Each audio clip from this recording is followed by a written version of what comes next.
For this month's monthly journal, I decided to focus on the cultural development in the ancient world. I focused on two different civilizations, the first of which is the Phoenicians.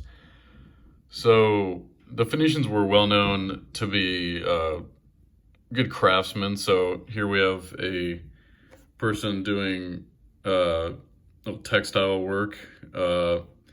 And then above that is people constructing a building, just to represent the ongoing development and improvement that the Phoenicians were always focusing on. And also maybe the main staple of Phoenician culture was their maritime trade power, their power in the Mediterranean maritime trade sphere. So we know that they're incredibly prolific traders over the sea. We can see this from this excerpt from Herodotus. It essentially just talks about how they would trade with the Egyptians and other cultures along the Mediterranean. So they're very well known for being prolific traders throughout the Mediterranean, and they got a lot out of their ability to trade. The other culture I focused on was the Etruscans. So the Etruscans, one of the things they were best known for was the construction of the sewage system that would become the Cloaca Maxima in ancient Rome. So we can see the grid pattern that they would use here.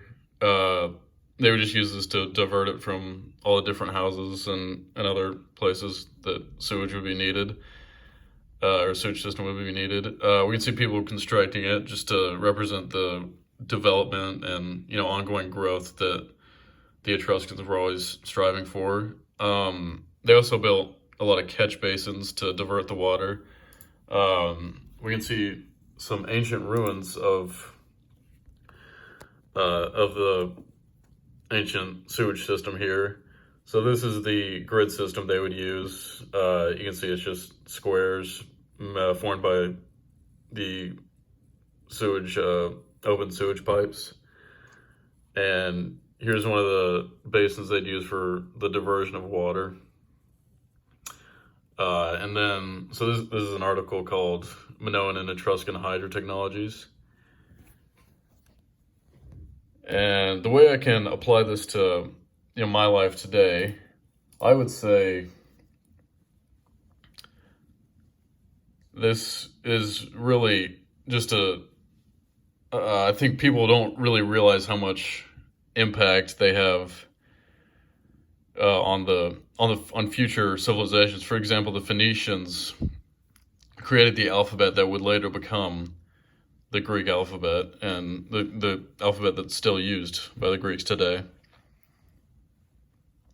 And yeah, I think people just don't realize how much cultural impact they have, not just on the present day, but also on the future.